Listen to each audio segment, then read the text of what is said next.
I'm Steve Sanchez. Welcome to another episode of Unfiltered. This is where we sit down one on one with our candidates, our friends, those in the community, not only locally, but nationally as well.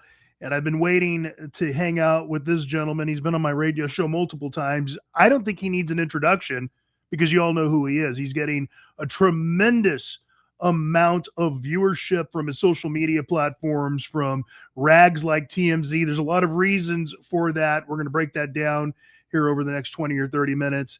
And I'm talking about my good friend, Bobby Kahn. Bobby, welcome to Unfiltered. What's up, man? Thanks, Steve. Welcome. Thanks for having me on. I saw the cigar, so I thought the cigar was going to get lit, but you're probably putting that away for your Friday evening. Well, you know what? I actually was going to light it, but then I didn't know if you wanted me to light my cigar or not and stuff like that. Light the cigar. Have some fun. This is totally unfiltered, uncensored, no radio management breathing over my shoulder. We're just going to get down to some business. But now, look, Bobby, I don't think you need an introduction. People now know you. You're obviously running for Congress for the seat District 1 in Las Vegas to send to pasture, so to speak, Dina Titus, who's been in that seat. Send her to retirement home. She's got to do. Needs to go hang out with Joe Biden somewhere. Yeah, I mean, talking about old politicians. I mean, 77 years old. I mean, what are you going back and forth to DC for at this point? I know, right?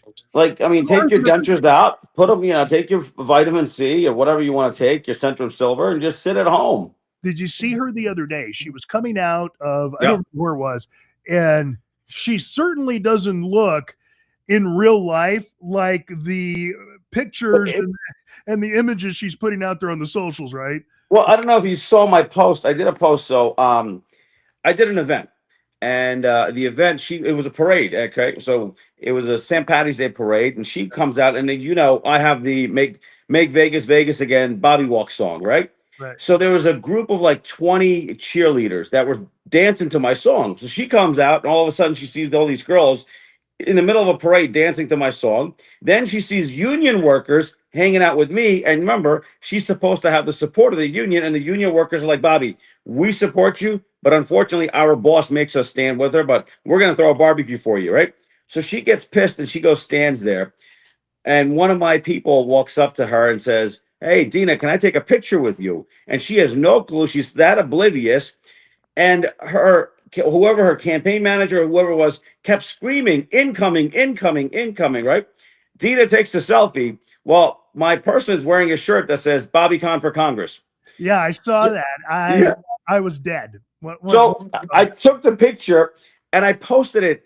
And the next, what she did was the next day, she changed her picture online to something that's been photoshopped and makes her look like she's 30 years younger. Yeah. And I said, this is like a real estate agent. If she's going to lie to you about the picture of what she looks like, think about it. You're a politician. You have to serve the people. And you don't even want to tell the people what you look like. I mean, at the end of the day, you're rough. I mean, she's been, she's a rough looking woman at this point. I mean, she's old. She's got to go. There's no reason that somebody that's that old should be in office. I mean, she didn't even know I was running against her. And I'm getting 29 million views a month. You know, what's interesting. It's funny you say that because going back to her being old and being in DC for so long, I could give some grace if there was competency behind it, right? If literally there was competency and policies were being put in place that better not only her district, which is District 1 in Southern Nevada, but the country as a whole, because look, she's representing not just Nevada, she's representing the country. She's going to have to make decisions and vote on policy, but that's not happening. So you got the age issue and the incompetency at the same time. That tells me, pack the suitcase, it's time to go home. Well, think about it, okay? So when she took over, it was in 2013, she became a congresswoman. From 2013 to now, Vegas has gone downhill. Yeah. Right? Very much. Now, what has she done? She's managed to get one piece of legislation passed, which was changing all the light bulbs to energy efficient light bulbs in federal buildings. I'm sorry, but a monkey could have get that done. I mean, that's all you've managed to do. What have you done for the casino industry? What have you done for the veterans? What have you done for anything? Except you did everything you can to vote against things that would have helped this town, this state, and the rest of our country. Yeah. But yet, I mean, just the vote the other day. I mean, So why are you in power? And then the other issue I have is that, Warren Buffett said this perfectly years ago. He said these people should not be allowed to run for reelection if they can't balance the budget. Yeah, I If agree. there's a government shutdown, you're disqualified from running for reelection. Yeah, I agree. I agree. All simple. Look, these aren't things that are complicated. The things Yeah, that you're saying, most normal people agree with. They agree. That's why absolutely. people are attracted to your campaign. You've got Republican, you got Democrat, you got independents, you got everything in between attracted to your campaign because you're speaking the common man, and that's exactly what's necessary. And it's, look, if you rewind 20, 30 years going back to Las Vegas history, let's just say 30 years, Yep. what you're discussing, the things that you're saying was very reminiscent of what Vegas was back in the day. You're just and that's why I love, making Vegas Vegas again, because really you're bringing up common sense. You're talking about the workers, you're talking about the union workers. You're talking about, local residents getting burned by valet fees and parking fees and no buffets. And it's nuts. It's It's nuts. everyday issues, right? I don't know if you saw my Instagram post from this morning. So I wasn't going to do an event this week because I've been running, go, go, go, go, go. I'm fried. Unlike my opponent who doesn't do any events, I do events every day. And so the other day, there was a bunch of police officers that did an event for me in Boulder City, right? Think about that. Police officers did an event for me in Boulder City. And they're like, hey, we heard about this Bobby After Dark event that you do. Are you doing one this week? I said, I'm not. And then I'm like, you know what? I felt bad. So I said, all right, I'll do it. So like that night, I got done that event at 11 o'clock at night. I just sent out a text message that said, I didn't, this wasn't on my website, wasn't planned. But if you guys want to join me at the Sahara at 8 o'clock on Thursday night. Watch the video. We packed the entire place, right? We had at one point over 200 people that just randomly showed up. You had every kind of race, you had every age group, you had every demographic from millionaires to people that are bartenders, right? Showed up last night. People that were Democrats, people that were independents, people that were Republicans, all in one room, and no arguments, no not. Everybody got along. Everybody chit chatted. I talked to every person in there, and you know what? I didn't actually charge them $250 to enter. It's free. You Yeah. come in, and this way people can have conversations with me. They can ask me questions. They can talk to me about what their thoughts are, right? I mean, like there was one thing, like one item on my agenda that I've been promoting, and this guy came in and he goes, look, I love what your idea is. He goes, but here's another idea that, here's something that you can add on to it that could help our veterans. And that's why I do these things. These people can't do that. No, These and I've people been are to your events. I've been to your events. It's everything that you're saying. For those yeah. watching, the events that you're saying, especially the ones you do at the Sahara, it's great. It's true. Bunch of people, all different walks of life. You're speaking to everyone. You take pictures with everyone. You're not charging anybody anything. There's no expectation except come out, ask me questions. I'm going to answer it. I don't run. I answer questions. And what I've seen you do is if I don't have the answer, I'll find the answer and I'll get back to you with the answer. Yeah. That's not heard of in politics anymore. It used to be that way. It's not that way now. You know why that is, right? Because most of these people are just shells. Yeah. They're basically stiff that are given, speaking notes and like go out there and say this, talk about this, and then don't fray from it. And then what happens is they can't talk to people because they don't know what someone's going to tell them. But now, if you're in a controlled environment, then you know what the questions are going to be. You know that, okay, there's only 5 questions that are going to be thrown your way. They're probably going to be softball questions. You can handle it. That's it. Yeah, absolutely. Yeah. Let's go back to a moment when, you said, I've got Republicans, Democrats, independents showing up. Okay. You're running as an independent. Yep. You were running as a Republican. Explain to some people that just don't know why make the jump from Republican to independent? I know why. Our viewers need to know why. Okay, so I'm a Republican. I'm a conservative, right? I love the chairman of the Republican Party for our state. Yeah. The issue we have is we have a county party that is run by a bunch of freaking idiots. Now, we have a woman that reminds me of Mrs. Doubtfire. And so these people, think about it. You live in a county of 2.4 million people, Yeah. but your membership is only 500 people.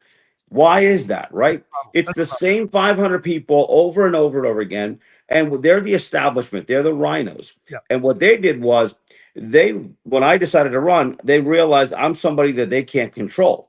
So people like this, they need to have some control. And between them and the Nevada Republican Club, which is run by another bunch of idiots, they figured they're kingmakers and they're going to decide who is going to be your next person that you're going to vote for, right? Right. And they wanted to ice me out. They didn't want to help me with anything. They were like, if I said, "Hey, I need you to send out mailers, like email blasts to all your people," nope, wouldn't happen. If I said, "Hey, I need you this," nobody wanted it. Like I got door slammed in my face. They wanted nothing to do with me. They figured we're going to ice this guy out, and he goes away. And the person that they wanted to back was somebody that called Trump supporters vile creatures. Yeah. Somebody who was, in 2020, she was sued by the Republican Party because she started her own Republican Party. And she had a cease and desist order sent to her and said, "You got to stop. You can't sit there and be raising money as the new Republican Party for the county. You can't do this. You can't do that." She sued and actually ended up costing the chairman of the Republican Party $60,000 in legal fees. And she caused a mess. And I'm like, but you're going to support this person? Yeah, exactly. She called you guys vile creatures. She votes with liberals. She told you to mask up. She told you to get vaccinated. And that's the one you're going to sit there and support? I said, no wonder you don't win. And then what was the icing on the cake was I was at a Nevada Republican Club luncheon. And I walked up to Kerry Buck, who's my opponent. And I said, "Kerry, I've been asking for months now. If you're running and I'm running, how about this? Let's do a town hall, 2 hours, unscripted, no teleprompters, no notes, no earpieces, no handlers. You get a mic, I get a mic, and the public gets a mic, and the press gets a mic, and they can ask us any questions for 2 hours. That's it." I said, and let the people know where you are. I said, because on your website you have no agenda. You don't post any videos on social media, so nobody knows what you stand for. I said, all you do is send text messages and emails and letters to people asking for donations. But why should they donate to you? Why should it? So what she's doing is she's piggybacking off the governor and the lieutenant governor and her previous donors and figuring, let me just get the people to just donate money to me. And then I'll say, look, I have all this money, so that means I must be a good candidate and win. I said, but let the people hear you. No one hears you. They hear me. She turned around, walked away. Yeah. The next day, I got a message from Pauline Lee that said, our candidates need a safe space. I took that message, I posted it online and said, the moment you start talking about safe spaces is the moment you turn into a liberal. And I said, I'm done. Yeah. And what they wanted to do is, so the NRCC, which is the same people that tried to bash Trump, they didn't like Trump. They were supporting everybody else but Trump until they realized, shit, Trump's going to win, was basically picked her as they were going to be kingmakers. And they couldn't deal with somebody like me who's a convicted felon and a loudmouth that they can't control because I speak my mind. Yeah, because they're going to control her. I mean, that they already do that now. Look, she's a puppet. Have you ever seen her? She's like this. Yeah, I know. Yeah, she won't do anything, right? So you're stiff. So, I mean, did you see her Newsmax interview the other day? She's reading from a piece of paper. Yeah, I got through that to the best of my ability. Yes. Could you imagine being married to this woman? I happen to hear that voice every day. I'd shoot myself. So anyway, what'd you say? Nails on the chalkboard is what. Oh my God, it's horrible. I mean, and then so what I did was I sat down with the chairman of the Republican Party and I said, look, here's the math. You have 63% independents. I'm the only person running for office that has every kind of voter coming to my events, right? And I said, here's the issue what we have in Nevada. You have a closed primary. Closed primary means that if you're registered as a Republican, you could vote for me in a primary. Otherwise, if you could like me all you want, but you can't vote for me. Now, a lot of people don't pay attention and they're going to want to vote for me, but they just show up and they're like, you're a registered Democrat. You're a registered independent. You can't vote. So now I'd lose those votes and trying to convince people to change registration and all that stuff in a timely manner and all this stuff. It's a lot of work. But I said, you know what? I have a big voter base. I'm going to take away from the Republicans. I'm going to take away from the Democrats. I'm going to take independents. I'm just going to go independent because majority of the voters are independent anyway. And since I'm getting from people from both sides, great. I won't get the establishment rhinos, but I'm going to get the people that are MAGA supporters. I'm going to get the Democrats that are tired of the Democrats. I'm going to get the independents that just need somebody that has common sense. And he said, best idea yet. He goes, normally I would say no. You're the only guy that could do it. Yeah, I agree with that. And I know the chairman well, and I agree. And you're right. You're accurate on everything that you're saying.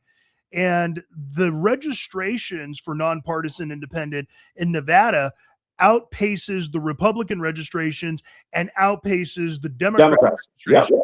A lot of people don't want to say that because they don't want independents to have that kind of power or influence. But here's the truth, and the tide's turning. Independents decide elections. That's a fact. Yep, and without a doubt. And it's changing. And people every day that come to my events are like, I can't do this. I can't deal with this anymore. And people are tired of both parties at this point. Yeah, absolutely. Yeah. And that's why I decided to run as an independent. And it gave me freedom. I bypass the primary now, and I go straight to the general election. Yeah, absolutely. Yep. Okay, so with all that said, people that are watching your videos, they can catch you on the socials. You're very active on Instagram specifically. On everything else, but Instagram seems to be where you're very active. Yeah. So with that said, look, there's a whole laundry list of issues that Nevada's facing, that the country's facing. I don't think we need to treat this as, talking to every other politician. Oh, we're going to better education. We're going to change the homelessness. We're going to do this. I think it's a given. If anybody goes to your website, bobbyconforcongress.com, they'll see everything, line item, what your agenda is. I think the most important sweet spot of your campaign is the common sense agenda to the normal man. Well, Vegas is screwed right now. Nobody wants to say that, but Vegas is screwed. I talked about it on my radio show yesterday. Mayor Berkeley is a fool, and she continues to keep talking about the homelessness. Do you know, Bobby, she's bringing Harvard experts. I made a video about it. This is nuts. What so I said, I posted it. I made the video yesterday. I'm going to post it. You're going to see it. I said, if you need to hire Harvard professor or professionals to understand the problem, then you shouldn't be in power. Because the thing is, you walk down the street and you figure it out yourself. You talk to the people. There's multiple types of people that are homeless. Okay, there's different reasons, and I broke it down on why. And I said, there's a fix, but you don't want the fix. That's the problem. And that the thing is, the moment she made that statement, I really wanted to rip her.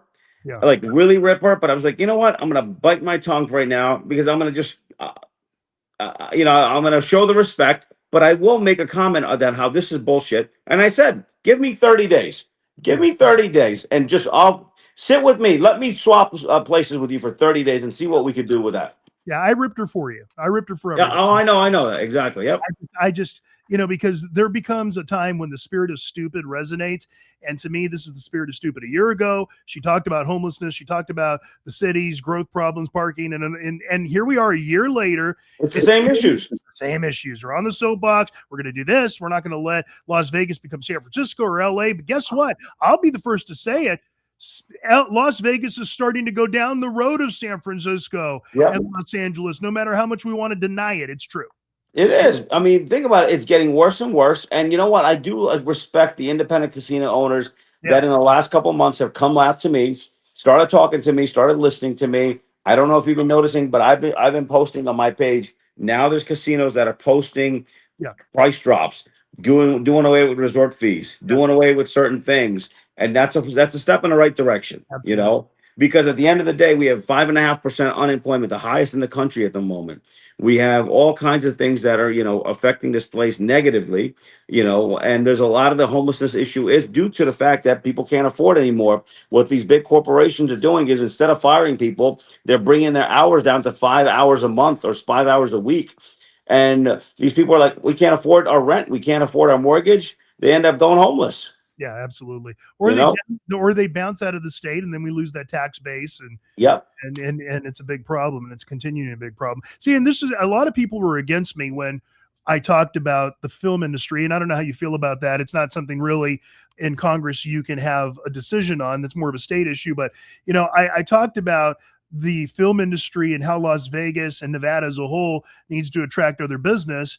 And if we're the entertainment capital of the world, then by God, shouldn't we have film studios? Shouldn't we have internships? Shouldn't we try to keep younger kids that are graduating high school to go to UNLV so we have that revenue, have a degree in media, animation, film, AI, all the makeup, all that stuff. Absolutely. We're the great place to do it. But yet everybody was caught up on, well, we don't want to give tax credits. And I understand that, but sometimes you have to be willing to invest. I mean, for God's sakes, they invested in a losing team like the Oakland A's. I mean, come on, I don't understand. So I would rather give the credits to Hollywood than give the credits to the sports teams. Okay. I am totally against these billionaires owners that come in, they want us to build a stadium. Most of these stadiums stay empty for half the year. And you know what? We get nothing out of it. But what you do is if Hollywood comes to town and you have these studios, think about the production, what goes into it, from catering services and makeup services to all the stuff that editors, right? These all people are going to come into town. Private jets, you name it. The list goes on of all the money that will be fueled in because of Hollywood, right? Now look at Atlanta. Atlanta has completely become the new Hollywood, right? Absolutely. New Jersey, Netflix just bought Fort Monmouth for 10, and they're spending $10 billion and turning that into it's going to be like Paramount Studios. That's what it's going to be. Yep. And because you know what? Those places gave the credits. Now, would people rather film in New Jersey where it's cloudy half the year, or would they film in Las Vegas where it's sunny and you have great landscaping and you have all kinds of, I mean, you have direct sunlight? But a lot of people don't know why Hollywood is in Hollywood, right? Because remember, back in the day, movies were filmed in New York. Absolutely. They were filmed in the Hamptons, but they left the East Coast and they went to the West Coast because of the weather. They needed a sunshine. And here we are today. They've gone back to the East Coast because of tax credits. Right. And people don't pay attention to that. And now it's like, so I don't know if you know, but Dubai just built the world's biggest soundstage. Yep. And they're going to allow, because they're giving all, they can go and film a movie there. And Dubai can replicate as Las Vegas so much easier because they got the infrastructure and they got the weather and they got that. So you don't have smart people representing us, Bobby. That's the problem. No, I mean, we got dumbass, old critters, mostly to the left, in Carson City, in Congress. They don't get it. They don't understand. They don't want to be a part of something new and exciting. Younger people want new and exciting. We're not going to get away from technology. We're not going to get away from entertainment, AI, social media. Yeah, it's here. It's here. And you got to make it, and you got to work with it. See, the problem is the public adapts with change like this, right? But you always notice our government doesn't adapt with change. When we take one minute to change, our government's going to take 1,000 minutes to do it. Now, do that on a bigger scale. Imagine what it makes. Yeah. And it's horrible. You see that we're so behind. Now, if you go overseas, you see governments that literally are adapting to change like this, right? Like, I mean, Dubai and all those places, they adapted to blockchain and all that stuff a decade ago. Yeah. Meanwhile, you talk to an average person here and they're like, blockchain, what is that? Yeah, exactly. And you know what? In Dubai, you see no trash, no garbage, no litter. There's no crime. Good luck trying to jack someone on the streets of Dubai. The authorities won't have it there. It's very safe. I mean, and we're American. I've been doing business in Dubai since 2000. Listen, I've seen that country transform. I started doing business in that country in 2001, okay? Because my business was export. I exported all over the world. And I've been there and I've seen that country. And the fact is that how quickly they're evolving, right? And how quickly that the country is getting, like, it's the future. Over here, if I wanted to build a building today, I'd be lucky that if I can get a shovel into the ground within 3 years. Over there, I walk in and I say, here's my piece of land and here's what I want to build, right? And they're like, okay, give us the site plans, give us everything, give us 30 days. And they do their engineering, the engineers, they do all their work and they come back and they'll say, you got to change this, this, and this, and this. But if not, here it is. Here's your permit. Get started. And you can literally start construction in 30 days. And then you can have a building up. They built the world's tallest building in 2.5 years. Yeah, it's embarrassing is what it is. Yeah. I mean, look at their airports. I mean, it's embarrassing. Look at our roads out here. Look, when was the last time America had the biggest building, the biggest bridge, the best road, the best anything? I know. Yeah, it's all got to change. So let me ask you a couple of things before we wrap up. You get across the finish line. You're now sworn in to the next Congress. What's the first thing Bobby Kahn does as a representative in D1 for Las Vegas, for the country? First thing. Zero taxes on gambling winnings is the first thing on my agenda. The other thing is updating antiquated laws, right? So Yeah. I'm going to fight for taking the cash reporting laws from $10,000 to $100,000. That gives these casinos here breathing room. That Yeah. gives car dealerships, jewelry stores, everybody, and even you. You walk into a bank with $50,000 in cash. Guess what? No paperwork, right? And Exactly. then zero taxes for veterans and full health care benefits. That's Love the other thing. that. And the other one right after that is taking the land back from the BLM so we here in Nevada can actually have homes that aren't everything that we build is $1 million home. Yeah. There Exactly. was a time when in Summerlin or Henderson that you could have bought a house for $250,000. It was 3 to 4 bedrooms. You Right. can't do that today because there's no land. Right. Exactly. Let's take 20% of that land that the BLM controls because they'll control 80%. And now let's parcel it off to do individual companies instead of letting the state control it and say, all right, you get this land, you can build homes that are 4 bedrooms, and the price range is going to be 250 to 350, 450, whatever it is, right here. That's that section of town. You want $1 million homes? You go over there. We Right. got homes for veterans. We got homes for, a homeless area where we could fix all that and build a container park kind of place for homeless. So this way, no one's been complaining that this is close to my home or this is close to my home. You have something for everybody and you bring down the cost because All common what? All common sense. Yeah, supply drives down price. If you have a lot of supply inventory, it's going to drive down the pricing. And people, because right now, think about it. You have an 18-year-old kid. The 18-year-old kid can't go get an apartment. It's too expensive. They're going to move out of state. Yep. You can't have workers for your work, these casinos and these businesses if the workforce can't afford to live here. Yeah, absolutely. And now that AI has become where it's at and the future is going to get bigger, the displacement we're going to have with our workers and stuff. Nobody's paying attention to this stuff at all. And so I'm glad you're talking about it. And you're not only talking about it, I mean, you have a plan for it. So, I mean, that's the difference. It's one thing talking about it, but you have a plan, you have an agenda. When people go to bobbyconforcongress.com, you can see I'm the only one that's running that has one. If you go to my website, I have a detailed plan. It's all right here on the back of everything. It shows what it is that I'm running for, why I'm running for it, why I'm fighting for it, and what I'm going to do to get it. Two things before we bounce. Number one, you've made so much wave that the MGM got very angry with you. Some of those watching, explain to us what happened with the MGM and where that's at. So MGM Casinos banned me from all their casinos nationwide, including T-Mobile Arena, where I can't even go watch the Golden Knights play. The reason being is that all I did was go out there and state exactly what everybody else was talking about. The only problem is I'm at this point reaching 29 million people a month, and the CEO and I guess management didn't like the fact that I was bashing them daily because I said the exorbitant prices. I said what they did. I said they're a monopoly that they shouldn't have, that the gaming commission should have never allowed them to become this big. That in my opinion, no one casino operator should own more than 2 casinos on the Vegas Strip. I said they became a monopoly. They destroyed the town. The casinos are falling apart. They're not the same as it was. The service is gone. They've started replacing workers with technology. I said they took away from the experience. Tourists don't want to go there. Locals don't want to go there. And I said eventually what ends up happening is what's going to happen, what happened in Atlantic City, what happened in Detroit when the car industry left. I said, look, when you have Wall Street that is funding stuff, think about this. Look at the same thing that happens to Sears Corporation and Kmart is what's going to happen here. You got hedge funds that come in, they put money in there. They're going to suck every last dollar, which is, if you follow the model, what is happening right now is the same thing that's happened to Sears Corporation. They sold the land off. Then they leased the land back at exorbitant prices. Now they're paying exorbitant rents that they can't sustain. They started selling off assets of theirs. And then they were sitting there, before you knew it, they couldn't afford it because they weren't investing any money into the stores. Well, if you walked into an MGM property, when was the last time they cleaned anything?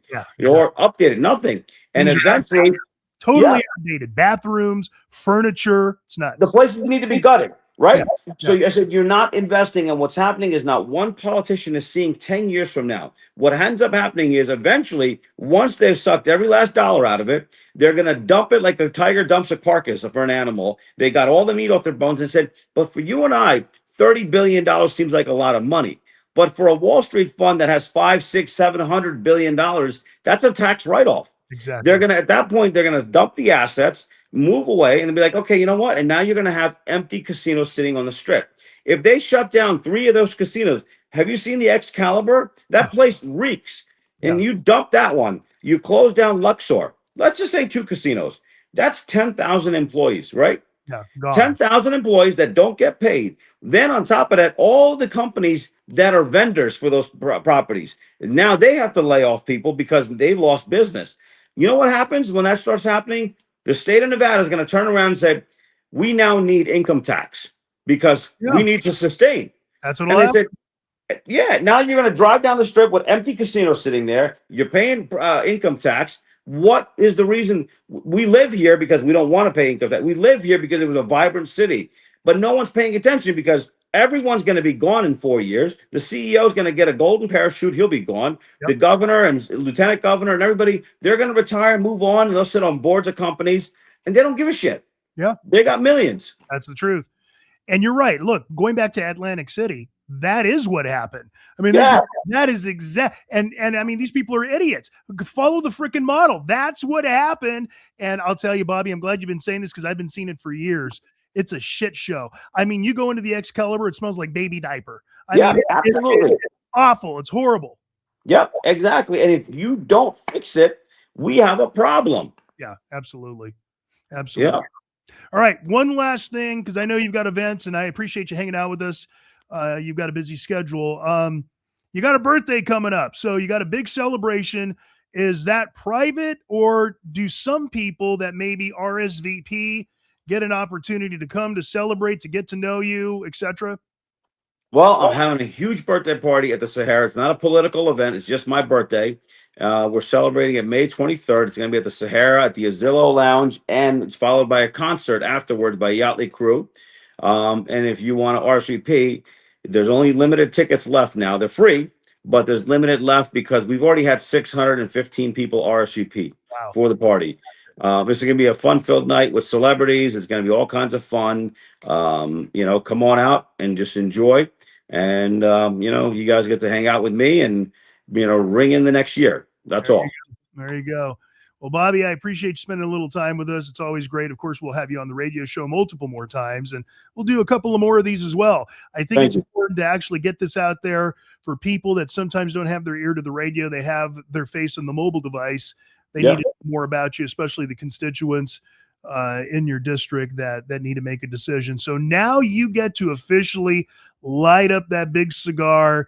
I've got a feeling it was a Macanudo. Maybe I'm wrong. What do you smoke? No, I have my own cigars. I have the Bobby Con cigars. Yeah. Okay. Yep. They just got released. I'm gonna actually make a post shortly. Okay. They're available at Triple Crown Cigar to start with. Nice. And they're the Bobby Con Make Vegas Vegas Again cigars.